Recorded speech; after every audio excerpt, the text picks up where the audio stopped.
pasar a nuestra pequeña gran historia, al disfrute, a la sonrisa, pero cambiamos el tercio. También los museos en ocasiones son lugares donde, lo sabemos perfectamente, han ocurrido fenómenos extraños. A uno no le extraña nada, valga la redundancia. ¿Por qué? Porque, hombre, muchas veces custodian piezas arqueológicas que tienen un poder real, custodian elementos significativos que quién sabe qué energías todavía pueden plasmar. Pero en Ecuador existe un museo, yo no conocía esta historia, la recupera Clara Tahoces, donde los investigadores, algunos con titulaciones académicas importantes, y durante años han podido constatar una serie de fenómenos. Nos interesa conocerlos, Clara. Sí, vamos a hablar del Centro de Arte Contemporáneo de Quito, que sería algo así, para que se hagan una idea nuestros oyentes, como el Reina Sofía de Ecuador. Que es una perfecta, ¿no?, analogía, porque Reina Sofía, con lo que ha pasado en el Reina Sofía, ¿no? Sí, porque además tiene una historia parecida. La historia de este museo, antes de ser museo, los antecedentes del edificio pasa por diferentes estados, diferentes situaciones, y todas acaban bastante mal. El edificio fue construido a inicios del siglo XX a instancias del presidente Eloy Alfaro para que sirviera como hospital de tuberculosos, una función que cumplió hasta el año 1922, y muchos de los fallecidos fueron enterrados en una fosa común en esta zona. Estamos hablando de un lugar que se encuentra en el barrio de San Juan, en las calles de Luis Dávila y Venezuela, y que nos vamos a situar después de este servicio hospitalario. Posteriormente se convierte en un cuartel militar, y a raíz de la Guerra de los 4 días, un enfrentamiento civil que hubo en Quito, en la que perdieron la vida cerca de 2.000 personas, el edificio fue ocupado en 1932 por los participantes y partidarios de Neptalí Bonifaz, que fue un presidente depuesto por el Congreso. En este enfrentamiento de 2.000 muertos, muchos de ellos, los cadáveres, fueron apilados en el propio hospital. O sea, que tiene una historia de capa sobre capa de muertos. Sí, y mucha gente afirma en el día de hoy que a veces ven gente vestida como si fueran soldados de época pasar por este barrio. Es decir, todo el barrio se habla en realidad como de presencias espectrales, no solamente el propio museo, ¿no? Más tarde, en el año 1934, sirvió como hospital militar hasta 1979. Su estado estaba ya muy deteriorado, y entonces se utilizó como oficinas gubernamentales, pero por poco tiempo, y cayó en el abandono. Aprovechando esa situación de abandono, y esto es muy curioso, la historia del hospital, fue ocupado por personas sin recursos económicos, lo que llamaríamos aquí ocupas, pero concretamente por familias, concretamente 45 familias en total, y que estuvieron allí hasta el año 2006, el momento en el que se iniciaron unas negociaciones para que se desalojara el edificio. Nosotros hemos hablado con Ricardo Mera, que es un investigador de allí, concretamente del Comité de Investigación Paranormal, pero él es psicólogo clínico, y bueno, pues él es una persona que se dedica a la psicología clínica como profesión, básicamente, y nos decía que en el Cerro de San Juan, que es donde está situado este lugar, ya es de antiguo que la zona era un centro de poder de los incas. Al parecer allí había lo que ellos llamaban una especie de cerro sagrado, concretamente... De Apu, que dicen allí. Sí, ellos lo llamaban concretamente Huanacaure, que significa el placer, y que es uno de los 4 cerros sagrados que había en Quito. Bueno, pues en este lugar estaba el Templo de la Luna, donde se realizaban actividades ritualísticas de carácter chamánico, con ceremonias relacionadas con la energía lunar y sublunar, y que, bueno, pues ya desde esa época viene siendo conocido por todas estas cosas que han ido pasando a través del tiempo como un lugar del barrio encantado, en realidad, todo en la zona, ¿no? El edificio es un estilo neoclásico bastante amplio, que tiene varias salas, 2 plantas, pero parece ser que es en la segunda donde ocurren más los fenómenos, y casi siempre relacionados con figuras espectrales. es psicólogo clínico, investiga este tipo de fenómenos. Él dirige ese comité que he explicado de investigación parapsicológica y llega al caso en el año 2006 cuando estaba ocupado por estas familias que se metieron allí dentro para intentar pues tener un techo en el que vivir.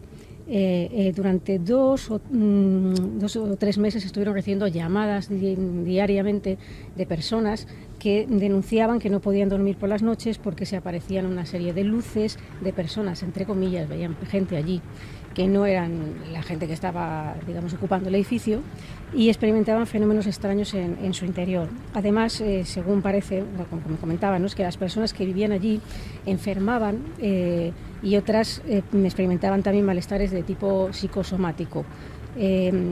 Claro, al realizar la primera prospección histórica, pues se encuentran con toda esta historia detrás, y el propio Ricardo recuerda que él mismo, siendo niño, en esa zona había experimentado una cosa que nunca pudo explicar.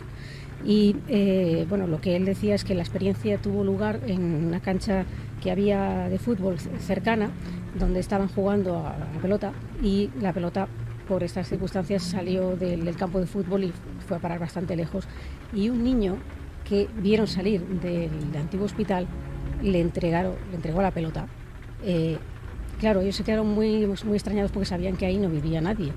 Y cuando entraron a buscar al niño, no pudieron hallarlo, nunca lo localizaron, no lo vieron salir jamás. Y esto es algo que a él se le quedó muy marcado, ¿no?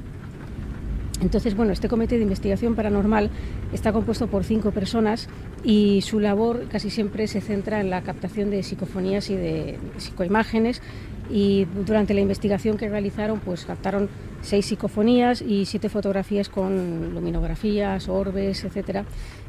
Sin embargo, lo que más les impresionó de las psicofonías es que algunas de ellas las pudieron escuchar en vivo, es decir, fueron cosas que ellos oyeron y que quedaron registradas en las grabadoras, no propiamente como una psicofonía que se pone a la grabadora y después a posteriori. Eran voces directas que estaban ahí escuchándose. Exacto, que ellos oyeron. Bueno, Ricardo Mera nos cuenta que otros fenómenos relacionados con el lugar que experimentó el grupo, pues nos habla un poco de lo que ellos vivieron allí. Hubieron manifestaciones, visiones, digamos, físicas, de bancos de niebla que se movían o se estancaban en ciertas habitaciones de este lugar y que tomaban ciertas formas coherentes, ciertas formas antropomorfas en determinados momentos. Posteriormente hubo personas que mostraron ciertos rasguños en el cuerpo, equimosis, moretones con formas de garras de animal. Esto sí que es un elemento que me parece interesante. Lo hemos comentado Javier y yo hace poco precisamente. La aparición después de ciertos fenómenos paranormales, o no, de unos rasguños, él decía como una garra, en la espalda y en partes del cuerpo de las personas. Esto, él incluso daba terminología médica para explicar el tipo de heridas que se producían. Es muy curioso porque siempre se ha contado que incluso muchos investigadores y en plena obsesión, ojo, vete tú a saber por qué cosas, hay marcas en la espalda donde la persona prácticamente no puede llegar y el susto es enorme, ¿no? Porque tú te despiertas. ¿Te ha pasado alguna vez, Enrique, eso? No, la verdad es que no. Nunca, menos mal. Y tú tienes pues como unos dedos, como una zarpa, ¿no?, que ha recorrido toda la espalda. Y, oye, ¿cómo he llegado yo ahí? Yo lanzaría la pregunta, ¿os ha pasado alguna vez? Bueno. Y no tenéis explicación ninguna, ojo, que puede dar muchas explicaciones. Nos ha salido la venta todo. Exacto. Ya sabemos por dónde vamos, ¿no? Por correr un tupido velo. Zonas que parecen tu propia zarpa, a veces son 3 dedos llegas. Y no llegas. Que la gente se observe, porque a lo mejor están y no te das cuenta, Enrique. No, te doy fe de que no hay marcas ahí. Pues, ¿tú sabías que muchos investigadores, algunos muy conocidos, hablaban de sería otro tema, ¿no? Pero es que como salía en el reportaje o en el tema de Clara, desde hace mucho tiempo, yo se lo contaba a Javi y se sorprendía, ¿no? Yo he escuchado a grandes popes de la investigación española, muy admirados, que han recorrido miles de kilómetros en busca del misterio. Y yo me quedaba un poco impresionado porque me lo decían en un viaje de investigación, por ejemplo. Oye, cuidado con algunas marcas. Esto va a parecer increíble, pero yo digo lo que a mí me han contado, no doy más datos. Que a veces ocurre con fenómenos. No es que tú estés puede haber una explicación quizás psicológica, sino sobre todo en procesos obsesivos de investigación. Cuando tú estás metido en una investigación de tal forma que no hay nada más en el mundo para ti que esa investigación a veces tiene unas características un poco quizás sórdidas o de ultratumba o llamémoslo de cualquier forma, a veces el investigador, me decía en este caso JJ Benítez, tiene marcas, ¿no? Se ha hablado mucho, incluso en la ufología, entre los pioneros de la ufología en los 70, de que a veces estaban investigando un caso, y esto se ha hablado muy poco, y el investigador se despertaba con todo marcas. Puede ser la obsesión por el caso que provoca esa, te dirá un psiquiatra, incluso un dermatólogo, hombre, a veces puede haber una rojez, puede haber provocado todo eso por el estrés, ¿no? A una marca. Eso ha dado mucho que hablar, pero curiosamente ha dado que hablar mundillo adentro. Yo no recuerdo en las revistas, no sé, digo que es una enciclopedia, yo no recuerdo en las revistas de estos temas, en las publicaciones, que nadie jamás haya hablado de algo que sotoboche los investigadores conocíamos, ¿no? Arañazos y otro tipo de marcas, ¿no? A veces como marcas de tipo mancha solar, repentina en ciertos puntos. ¿Qué es? ¿Una anomalía que produce la propia mente? Pues seguramente, ¿no? Estás metido en una historieta y estás tan obsesionado que quizá te lo hagas tú en una contorsión que ni te enteras, en una pesadilla. Porque muchas veces son las pesadillas que se acaban con marcas. La historia de los íncubos y súcubos de la antigüedad tenía un proceso también de marcas, ¿no? De ataques que quedaban luego grabados en la espalda. Se consideraban pruebas de ese ataque, precisamente esos arañazos. Bueno, un día si se atreven muy investigadores hablamos de marcas, ¿no? En el cuerpo. Seguimos, Clara. Bueno, volviendo al museo y sobre el tema de las psicofonías que estábamos hablando, pues Ricardo Mera nos ha cedido varias para que nosotros sí queremos ponerlas en el programa, pero nosotros nos hemos seleccionado una en concreto que nos ha parecido muy interesante porque es precisamente una de las que pudieron escuchar en vivo, o sea, como voz directa y que quedó grabada. Él nos explica primero, ¿no?, cómo se obtiene la voz. Él nos explica dónde y en qué circunstancias se obtiene. Una de las psicofonías, que fue la que más llamó la atención y la que más nos impresionó, fue la que se obtuvo en una capilla de los mismos habitantes de este lugar. Estas personas que ocupaban este sitio habían clausurado, habían cerrado, yo recuerdo perfectamente, con tablas en forma de cruz. Decían que habían puesto esta forma de cruz para sedar a todas las cosas malignas que veían en este sitio.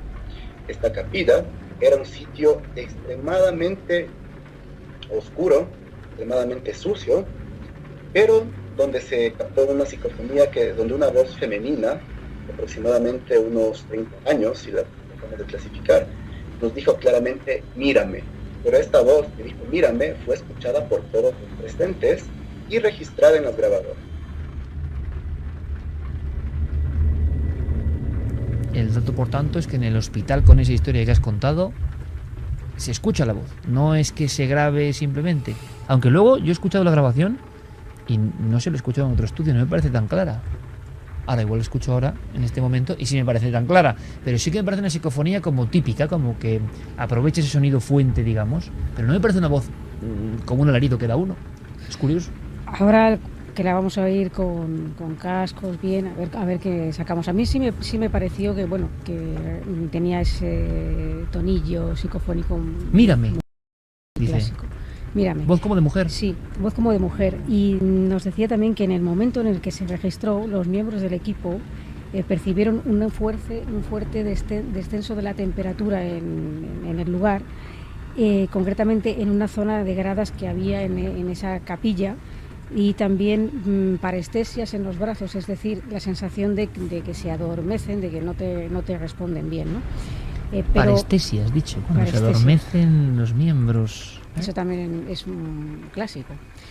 El caso es que, bueno, si os parece, vamos a escuchar la grabación. ¿Decía, Clara? Mírame.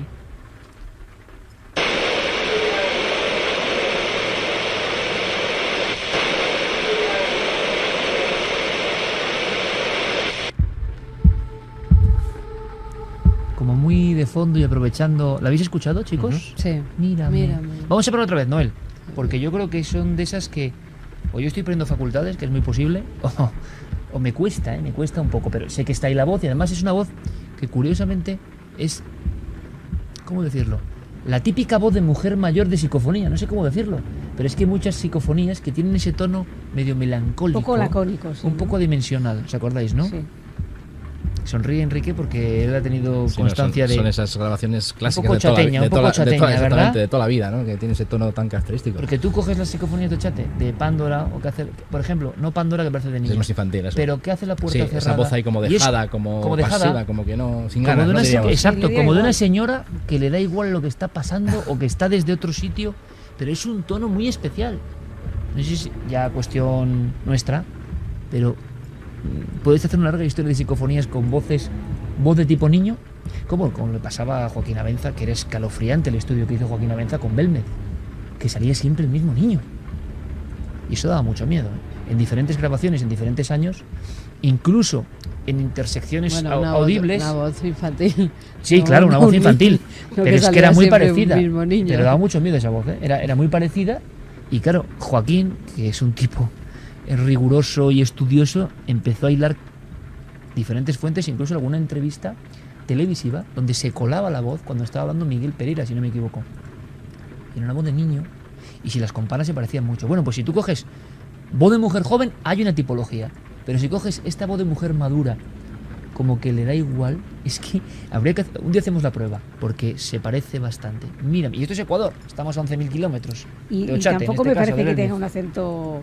No, es neutro totalmente.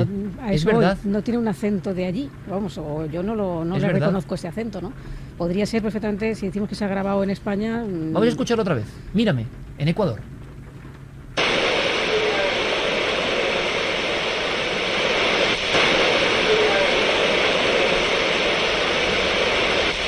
Claro, luego como pasa con tantas cosas, ¿no? Cada vez lo oyes mejor.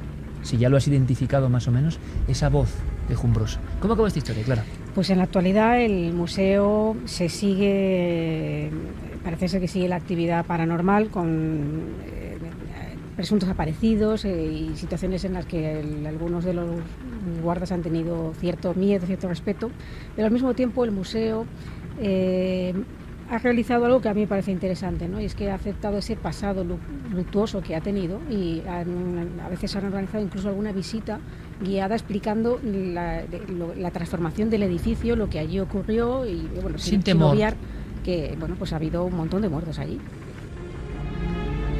Y aquí antes de viajar al espacio tenemos un argumento para debatir un poco todo, si os parece. Hay dos elementos interesantes. Ese olvido de la vergüenza de algunas instituciones, lo hemos vivido en el Palacio de Linares. En el Palacio de Linares, Carmen, para abrir un poco fuego, y si queréis opinamos de las sensaciones que más o menos habéis podido tener, ha habido guardias, ha habido miembros de seguridad que nos han contado con una naturalidad que asombraba, las apariciones y los sonidos de la supuesta niña Raimunda muerta en el palacio, pero te lo contaban con una naturalidad que se corresponde con muchos años de tabú. Uno de los éxitos de haber hecho esto en el Palacio de Linares es porque era imposible. O sea, el Palacio de Linares era un lugar, se sabe bien clara, barrera. Les daba mucho miedo contar una historia que, aparte de polémica y de escandalosa en ese aspecto, era muy difícil de atrapar, ¿no? Muy difícil de poder mostrar científicamente. Entonces era una cosa legendaria que no interesaba. Cambios de directivas y demás hacen que haya una apertura. Si no, esta exposición sería imposible. Pero a lo largo de estos días, hablando con los guardias, hemos recibido testimonios de esos que ojalá pudiésemos llevar, como decimos alguna vez, a la televisión o aquí a la radio, ¿no? Me sorprendió que al mismo tiempo que la institución no le da vergüenza, como pasa en Ecuador, hablar del pasado y sacar incluso en algunos momentos la figura de Raimunda como un elemento de la cultura más, cómo lo contaban los servicios de vigilancia. Lo contaban de una manera tan natural que, si cabe, impresionaba más, ¿no? Como día sí, día no. Sí, además no te contaban, algunos simplemente eran sonidos y una cosa muy característica que suele ocurrir en el museo, la voz de una niña que suele llamar a su mamá. Mamá, lo habían escuchado en varias ocasiones. También ya nos habían hablado de huellas, manos que se plasman en algunas de las vidrieras, en algunos de los cristales. Y también había uno de los vigilantes de seguridad que decía que bueno, que cuando hacía la ronda por todo el palacio y se encontraba con Raimunda, tal y como os lo estoy contando, y entonces se enfocaba con la linterna, la giraba al otro lado y le decía: venga Raimunda, tú por un lado y yo por el otro, venga, no me des la noche. Pero en ese sentido, o sea, como si fuera algo lo más común, lo más normal del mundo, con lo cual son unas apariciones que ya se están teniendo como algo que ocurre en el palacio que se sabe perfectamente y que lo tienen que vivir, que no se autoagreden uno a otro y que cada uno, pues Raimundita se pasea por sus estancias y los vigilantes de seguridad hacen su tarea. Esto coincide además con una oleada, la impresión que nos da, de apertura en las ciudades de España, la cantidad de rutas del misterio, a veces incluso patrocinadas por autoridades o por instituciones, cosa que yo creo que hace unos años era impensable, donde se reivindica la España misteriosa, la España sagrada, la España legendaria, si queréis, la España de las apariciones también, la España histórica. Había noticias de que incluso instituciones muy prestigiosas, universitarias, estaban queriendo hacer algunas charlas concretas sobre este tema de los fantasmas, y yo creo que hoy en día no hay ciudad en España, seguramente, que no tenga su ruta del misterio, y además con enorme éxito.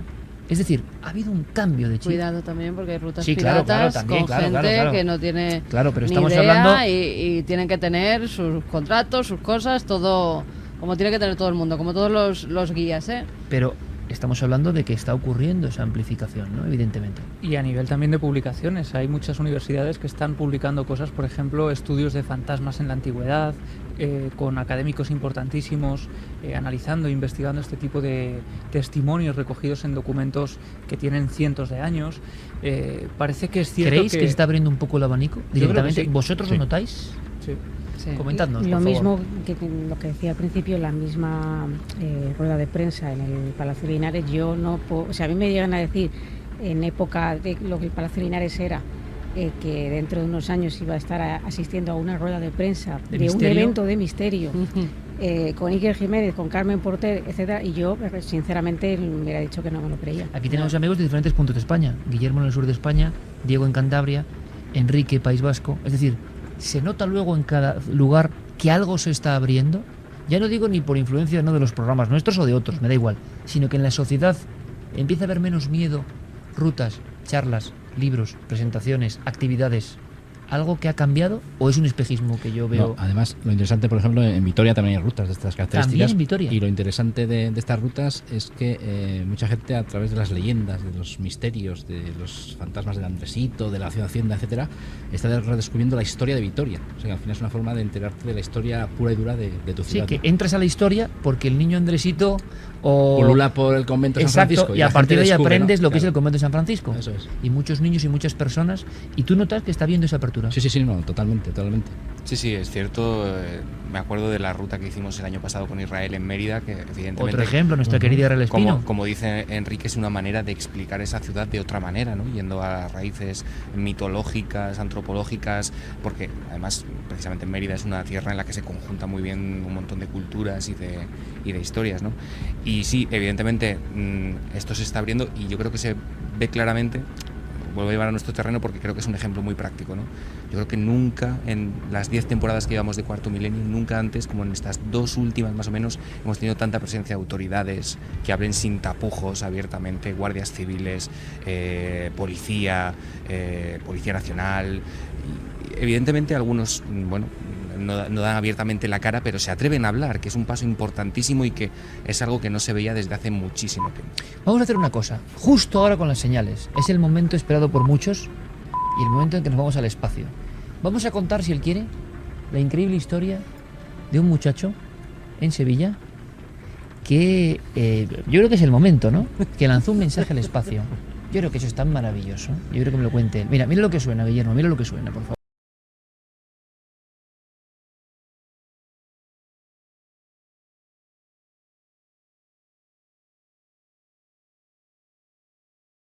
Y resulta que ayer precisamente hablábamos en esa noche del misterio un poco de la vocación, el entusiasmo, y nos hizo mucha ilusión ver a muchas personas que adaptaban eso a su propia coyuntura, a su propia pelea, a su propia vida, y que les había ido en algunas ocasiones, ¿no? Y como ha venido Guillermo esta noche y estos días con nosotros, y su historia yo creo que forma parte del mito y la leyenda también de la ufología. Es una historia también de vocación y de entusiasmo, porque ¿por qué algunos jóvenes se deciden a hacer cosas que parecen estrambóticas, extrañas, ¿no? Además hay varias noticias que tienen que ver con el espacio, un espacio que quizá nos hable a su forma. Se ha hablado de una estrella, de algo que emite unas señales. ¿Qué será eso? primero, ¿qué sabemos de esa historia, Diego, Santi, de la historia de la estrella?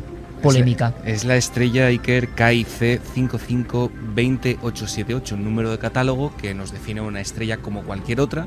Precisamente por eso emite luz como cualquier otra y por eso existen destellos de esa estrella que podemos ver a simple vista. Pero hay algo en esta estrella que la hace diferente a las demás, y es que esos pulsos, esos destellos, siguen un patrón determinado que los investigadores de la Universidad de Hawái han detectado que es complicado que pueda deberse a una casualidad.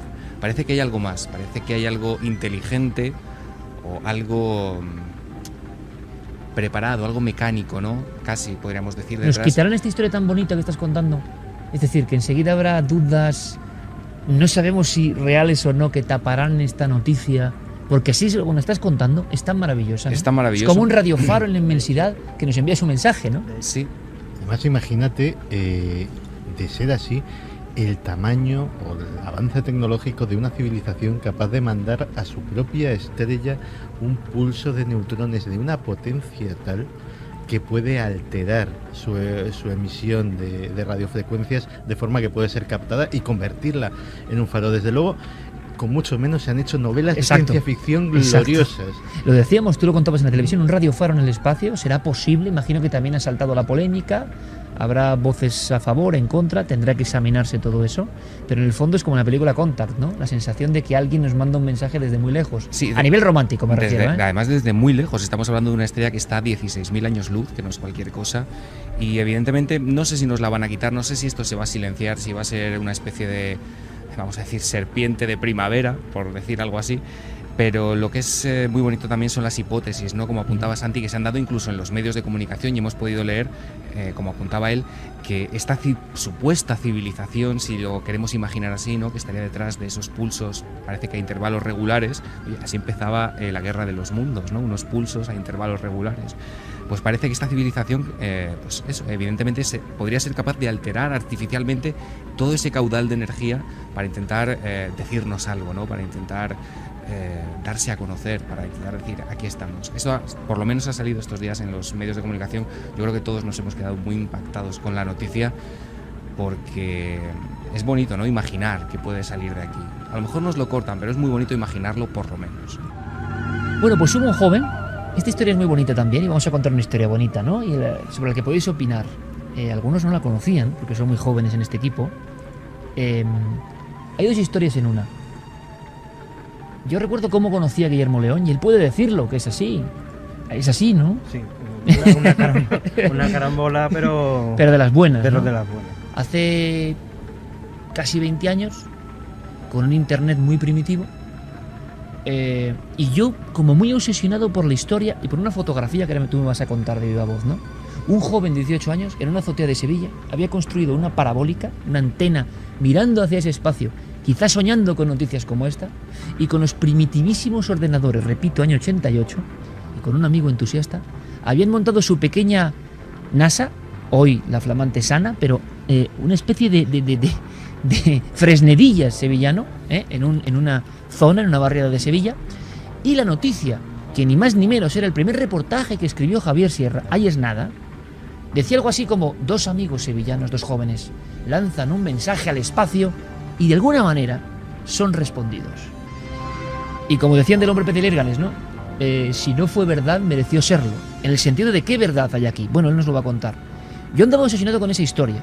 No sé por qué Javier me habló de la historia que yo no había leído en su día, y me impresionó no el caso, que también, sino la foto de aquel muchacho en una azotea que había construido su parabólica. Yo alucinaba. Evidentemente porque ahí estaba el entusiasmo, la vocación, la gente que va más allá de un hobby, y su vida se transforma. Y andábamos buscando y buceando por esa internet primitivísima, pero donde ya habría, según los cálculos que luego busqué, 1 millón de publicaciones en la red sobre astronomía. Y me topé con una web donde se hablaba del cosmos, de la astronomía. Una extraña web, ¿verdad, Guillermo? Tú lo contabas en el videoblog, y recuerdo que fue una carambola que yo todavía digo, bueno, este tío cómo llegó, porque yo en aquella época estaba trabajando aquí en Madrid. Cuenta una cosa que yo ni siquiera sabía, por favor. Que hubo una carambola terrible, porque fue una época que estaba aquí trabajando en Madrid, pues había puesto internet en casa. Pero claro, en aquella época era el internet artesano. El internet tenías que contratar la línea, después la conexión de datos, y teníamos en aquella época los buzones de correo eran muy limitados, vamos, eran nada. Cuando yo miro mi correo después de un tiempo sin consultarlo, aquello está bloqueado. Hablo con la empresa y no, la única solución es coger y borrar dejar limpio el correo completamente, y vale, pues venga, pues. Y el primer correo que entró, y eso, como lo pongo la mano en el fuego donde quiera, fue el de un Taliker. Taliker, que decía, oye, me ha gustado tu web y tal. Es decir, te felicito. Es decir, no suelo escribir ¿te acuerdas del mail, no? Exacto, me acuerdo perfectamente. No suelo escribir y felicitar tal, pero me ha gustado tal. Yo me acuerdo que le contesté, no me acuerdo qué. Y a la vuelta del correo, casi instantáneo, me dice, oye, pero tú no serás Guillermo tal. Esto me lo contó Guillermo hace poco, esta segunda parte. ¿Cómo lo viví yo? Buscando en internet, me sorprendió esa página. Y yo tenía la costumbre, la sigo teniendo, creo que es bueno, de páginas que te gustan, gente joven que las hace, les mando un mail, oye, ánimo, fantástico. Y yo recuerdo que te comenté, digo, si llegas a dejar correr una hora o un día antes o algo, nunca lo hubiera recibido. Nunca lo habría, y nunca nos habríamos conocido. El reseteo fue ese día anterior. El primer mail en su bandeja. Ese mismo si día. yo llego a mandar ese mail a la web que no conocía en aquel momento de Guillermo León, que me topo una noche con ella en aquella primitiva internet, si llega a ser un día de antes, sí. No llega jamás. No llega. Y yo le dije, me gusta mucho esta web porque hablas del espacio y se ve entusiasmo, y una web primitiva, como era todo en internet. Y él, no sé qué me responde. Imaginaos mi cara, por favor, cuando veo que la firma pone Guillermo León, que era el mismo personaje en la azotea que yo andaba buscando. Foto que negaré. Y cuando le digo, él me dice, no, es que joder, yo soy muy apasionado por la astronomía, porque a mí me pasó una cosa, firmado Guillermo León. Yo dije, no puede ser. Yo tenía el reportaje fotocopiado de Javier Sierra, andaba buscando esa historia. Cuando llamé a Javier, me dijo que no había forma, había perdido el contacto con Guillermo León. Para mí se convertía en uno de esos procesos imposibles. Esa noche escribía ese mensaje sin saber que en la web, porque no ponía ningún lugar que era de Guillermo León, y resulta que sí nos conocimos. Pero lo importante de esta historia no es nuestra carambola, es algo que había pasado unos años antes. Entablamos amistad, que continúa por supuesto, pero tú habías vivido una experiencia maravillosa, bonita, de novela, de Contact, pero llevado a España, ¿no? Primero eres un entusiasta, tenías hasta problemas en la comunidad, nos contabas antes en la redacción, porque habías cableado tu comunidad de arriba abajo, ¿no? Año 88, ojo. 88 y siguientes. Y hasta hoy en día. Y claro, lógicamente una comunidad de vecinos, pues con muchos problemas, porque por el patio interior allí había una maraña de cable increíble. Y bueno, típico roce con los vecinos y tal. Y cada vez que subían arriba, pues me recuerdo que había unas cuerdas para la ropa y tal. Ahí había vecinos que salían huyendo, o sea, directamente, porque. Pero bueno, aquello fue algo muy muy bonito recordando la obra, porque éramos pues con 14 años. 14 años, un compañero que era muy. Él era más el ufólogo. Y yo era más el tío ñapa de los cables, ¿no?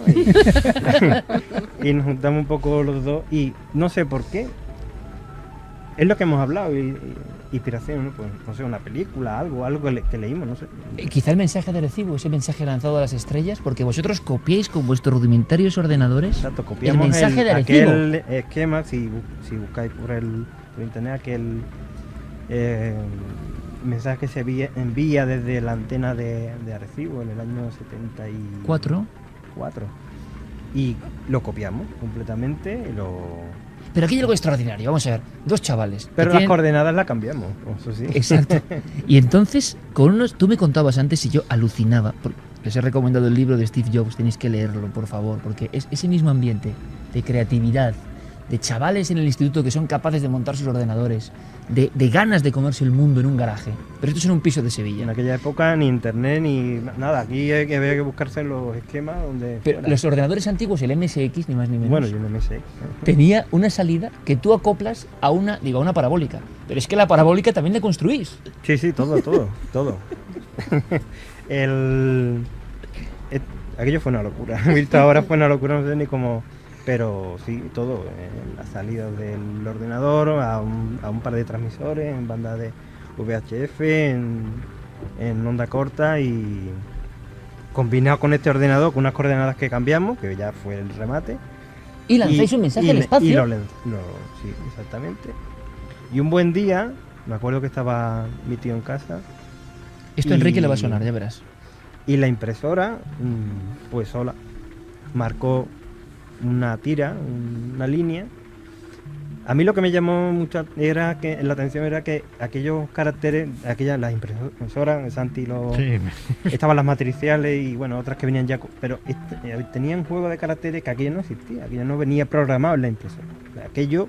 Caracteres diferentes. Sí, aquello para que saliera por el papel aquellos caracteres había que programarlo, pero el ordenador apagado, nos quedamos un poco extrañados. Pasa delante de tu tío. Después Después de lanzar ese mensaje, la impresora empieza a emitir unos caracteres.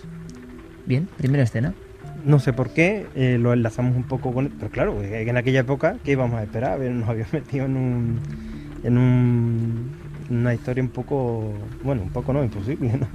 Y lo asociamos rápidamente. Lo repetimos y aquello volvía. O sea, aquello había como una correspondencia. Volvéis a lanzar los dos chavales en vuestro tiempo libre, habiendo idea de una pequeña NASA en Sevilla. Incluso volvéis a mandar el mensaje y vuelve a salir. Hay partes de esta historia que no hemos contado, pero que sí es cierto. Llega un momento incluso que nos da cierto, no sé, pánico o prudencia, porque donde tú colocabas a veces las coordenadas, allí ocurría algo. Entonces, bueno, claro, es que no solo es la impresora que llega a, como ocurre en Vitoria, sí, a funcionar, en el caso de Vitoria, sin fluido eléctrico, si no me equivoco. Es, los apagones de que eso 84. Hagamos la similitud, porque esto nos impresionó y fue la juventud de Enrique y la mía. En un apagón en Vitoria impresionante con los ovnis sobre Vitoria en el 84, hay unos apagones y un ingeniero informático manejando también los primeros Spectrum, 4 años antes de esta escena, con todo apagado, la impresora empieza a emitir unos códigos que dieron mucho que hablar. Claro, imprime unos caracteres que no estaban, digamos, programados en la impresora, ¿no? Lo que está comentando ahora Guillermo. Y al mismo tiempo había ovnis sobre Vitoria. Eso es, había ovnis sobre Vitoria, apagón, avistamientos en distintos puntos de Álava y lo de la impresión. Y años después, este tema, como tú comprenderás, lo ha mirado y requete ha mirado todo el mundo. Yo trabajo en este ámbito y aquí nadie te ha dado una explicación a día de hoy. No, a día de hoy no. Pero hay un elemento más. Y es que en la noche, o 2 noches, que vosotros mandáis ese mensaje primitivo por una antena primitiva, que es de novela, o sea, esta historia es de novela, se ven ovnis sobre Sevilla, que montan un... Mira lo que tiene... Mira lo que tiene... Ahí va. Mira lo que tiene... Cuéntame qué estás mostrando, por favor, en esta radio interactiva. Estoy mostrando, creo que es el mensaje que Guillermo lanzó a las estrellas, que es una... En esos píxeles... ¿Y qué puedes leer tú con tu mirada hoy, Diego? Que desde luego derrochaba entusiasmo, igual que lo sigue derrochando hoy, evidentemente. Es una representación del sistema solar, creo, en el que aparece un planeta destacado, en el que, bueno, evidentemente es la Tierra. Luego aparece